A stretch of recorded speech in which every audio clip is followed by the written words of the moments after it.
There was a time in ministry where I was feeling particularly weak, and the Lord had to demonstrate His faithfulness. In fact, it was a time where I was feeling weak as a leader.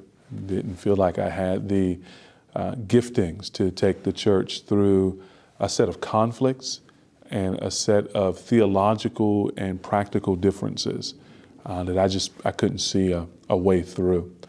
And a series of meetings were leading us to more and more contention and mistrust. And we were making no real grounds forward on those issues.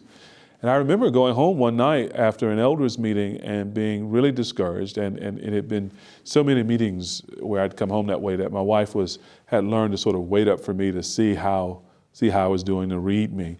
And I went to the bedroom. We had a desk and a computer in our bedroom. I sat at the computer and started playing Spider Solitaire or something mindless and brooding, really. And my wife comes. She sits next to me for a few minutes, and then she says, "So what's wrong?"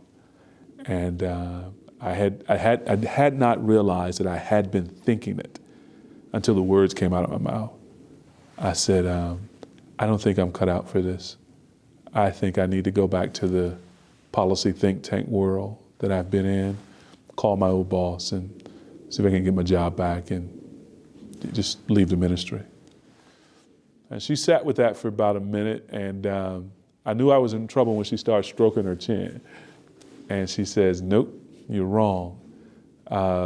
You are gifted for this, and you need to lean into this and lead and get some things out of your head and explain them clearly to the guys, but you are gifted for this." And you know how when your wife tells you truth that it's like, leave me alone. And it was interesting. Things did not get immediately better. There was still more conflict, and there was still more heartache and pain. And yet, the Lord used the conflict, used the heartache to bring us to this sort of swelling that He then burst.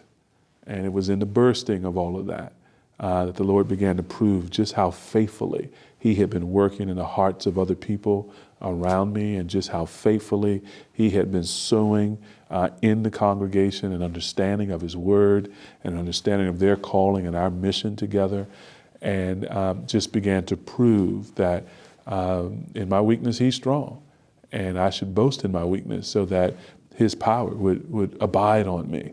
And that, He didn't call me to be strong. He called me to be faithful.